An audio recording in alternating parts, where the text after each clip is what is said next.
Hello, this video is part 2 of animal classification. In my previous video, I gave you a brief introduction about animal kingdom.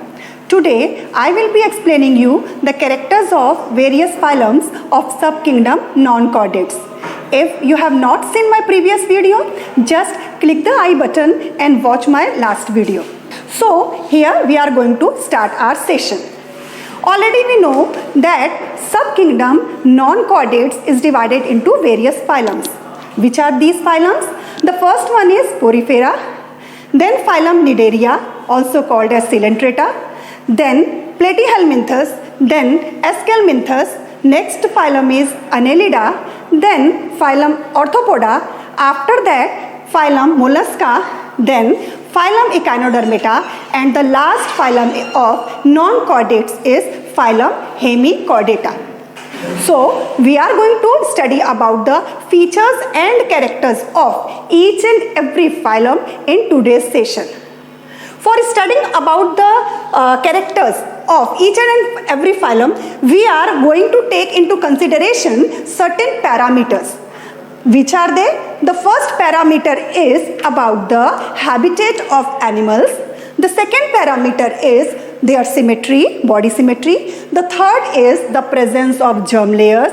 And the fourth parameter or criteria is the presence of body cavity. Our first phylum is Phylum Porifera. Habitat means living place. All the animals belonging to Phylum Porifera, they are aquatic. Aquatic means they may be found in seawater, they may be marine, or they may be freshwater.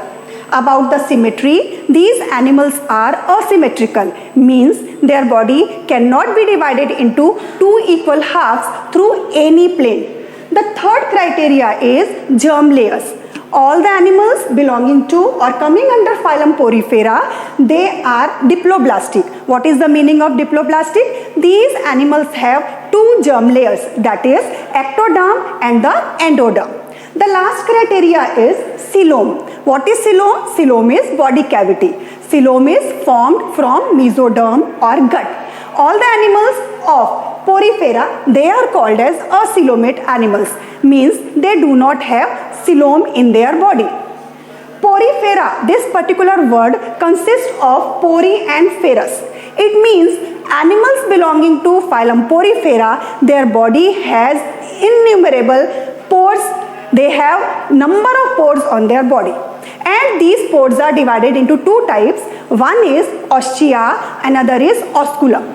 Number of ostia is too many, whereas osculum is only one. Water enters inside the body of the animal through ostia and it is given out through the body from osculum. Examples of Porifera are cycon and all type of sponges. They also have spicules on their body. The next phylum is Phylum Cnidaria. Cnidaria means they have cnidoblast on their body. What actually is cnidoblast? Cnidoblast is type of cells that secretes toxic substances and it is present around the tentacles. Animals coming under Phylum Cnidaria, they are totally aquatic. Again, they may be marine or they may be found in freshwater. Their symmetry is radial. They have radial symmetry. What is the meaning of radial symmetry? Radial symmetry means their body can be divided into equal halves through any of the plane. The third criteria is germ layers. Animals belonging to Phylum Cnidaria, they are diploblastic. It means they have two germ layers. And the last criteria, that is presence or absence of coelom. Again, these animals are acoelomate. It means they do not have coelom in their body. Body of Cnidaria can be cylindrical or umbrella shape. If the body of the animal is cylindrical or cylinder in shape, then the animal is called as polyp. For example, Hydra, the body of Hydra is cylindrical in shape. And if the body is umbrella shape, then the animal is called as Medusa. Example of Medusa is Aurelia or jellyfish. Animals have tentacles around their body. Around the mouth they have tentacles. What is the function of tentacles? Tentacles help in movement or locomotion, and tentacles also help in capturing the prey. And one more function of tentacles is it helps in defensive, it acts as a defensive mechanism for the animals. It helps in capturing the food also. The third phylum is Platyhelminthus. What is the meaning of Platyhelminthus? Plate or platy means flat or leaf-like structure or strip-like structure, and helminthus means worms. All the animals coming under Platyhelminthus, again they are aquatic. They are endoparasite. What is the meaning of endoparasite? They live inside the body of other living organisms for their food. They are bilateral symmetrical. Bilateral symmetry means if the body is cut through one plane, then it can be divided into two equal halves. They are triploblastic. What is the meaning of triploblastic? They have 3 germ layers.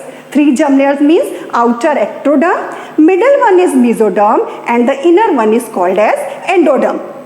They are coelomid animals. They do not have body cavity or coelom. These animals are hermaphrodite. Hermaphrodite means bisexual. Means both male and female sex organs are present in the same animal. Examples of Platyhelminthus are planaria and liver fluke. Next phylum is Phylum Escalaminthus. What is the meaning of Escalaminthus? Escal means round. Helminthus means worms. These animals are called as roundworms. They are endoparasite. It means they are present, these animals are present inside the body of other living organisms for their food. They have bilateral symmetry. Third, they are triploblastic. It means they have 3 germ layers, ectoderm, mesoderm and endoderm, and they are pseudocylomid. What is the meaning of pseudocylomid? They do not have true body cavity. They have body cavity, but it is false. They do not have true body cavity, means their body cavity is not formed from mesoderm or gut. They are cylindrical in shape. They have thread-like structure. They are unisexual. It means male and female animals are different. For example, Ascaris. 2 Ascaris are there, male Ascaris and female Ascaris. If we differentiate between male Ascaris and female Ascaris, then we will observe that male Ascaris is smaller in size as compared to female Ascaris, and the lower part or posterior part of male Ascaris is a little bit curved, whereas the lower or posterior end of female Ascaris is straight. It is totally cylindrical in shape. The next phylum is Phylum Annelida. All the animals belonging to Phylum Annelida, they are metamerically segmented. They have segment on their body.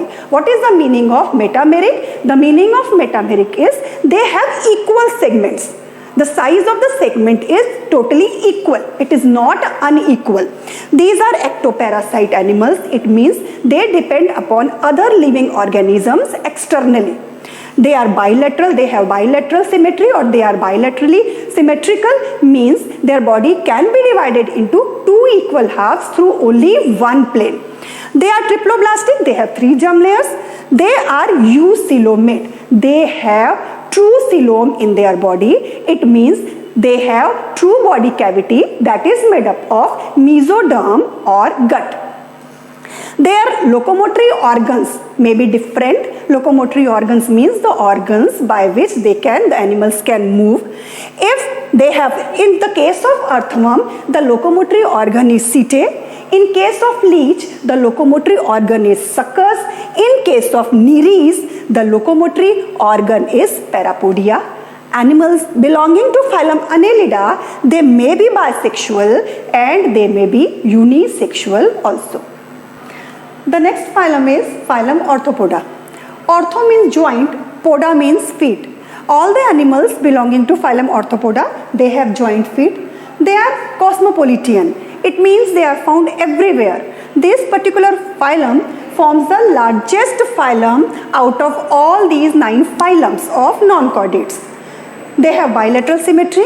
means their body can be divided into two equal halves through only single plane. These animals are triploblastic, these animals are eucoelomate, and all the animals belonging to phylum Orthopoda, they are unisexual. They have outer protective layer that is called as exoskeleton, and exoskeleton is in the form of chitin. Examples of Orthopoda are crab, cockroach, honeybee, butterfly, etc. Our next phylum is Phylum Moleska. Phylum Moleska forms the second largest phylum. All the animals belonging to Phylum Moleska, they have soft body, or they are called as soft bodied animals. Their habitat or living place is water. They are found in water, they are aquatic, and they may also be terrestrial, that is they may be found on land also. They are bilateral symmetrical except snail. Snail does not have bilateral symmetry.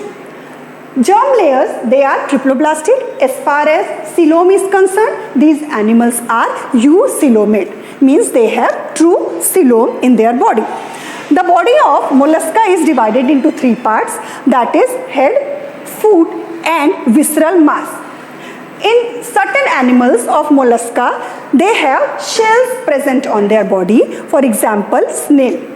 Examples of Phylum Moleska are octopus, snail, bivalve, etc. Our next phylum is Phylum Echinodermata. Now what is the meaning of Echinodermata? Echinos means spines, and dermata, it shows the word derm, that is skin, isn't it? The meaning of dermal layer or dermata is skin. These animals belonging to all the animals belonging to Phylum Echinodermata, they are exclusively marine. ठीक है जी? They are particularly found in sea water. They have radial symmetry when they are in adult stage, but during their larval stage, they have bilateral symmetry. They are triploblastic. They are eucoelomate. These animals are unisexual. They have tube feet for locomotion. These animals have one more exclusive property or character or feature. They have great power of regeneration. What is the meaning of power of regeneration? If any part of the body of animal belonging to phylum Echinodermata is cut accidentally or by any means, that particular part generates or produces on itself. This property is called as power of regeneration. Hydra also has the same property. Hydra that belongs to phylum Cnidaria. Examples of Echinodermata are sea urchin, starfish, etc.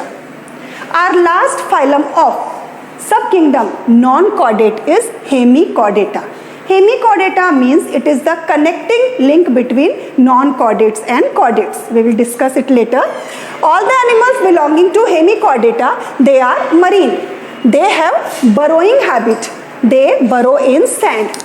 They have bilateral symmetry, means their body can be divided into two equal halves through only single plane. They are triploblastic, it means they have three germ layers, outer ectoderm, middle mesoderm, and the inner endoderm. They are eucoelomate, they have true body cavity, coelom is present. They are unisexual, or some animals of Hemichordata may be bisexual. Their body is divided into three parts, that is proboscis, collar, and trunk. Now why these animals are called as hemichordates? They are called hemichordates because they have notochord. The formation of notochord starts with the phylum Hemichordata. They have notochord in the proboscis region only. And they also have pharyngeal gill slits for the process of respiration. ठीक है जी? Examples of Hemichordata are Balanoglossus and Saccoglossus. With this, here we come to an end of this session. Hope you have enjoyed, hope you have understood the lesson very well. In the very third series of this chapter, we will be getting the knowledge about, I will be explaining you about the features and characters of chordates. Till then, goodbye.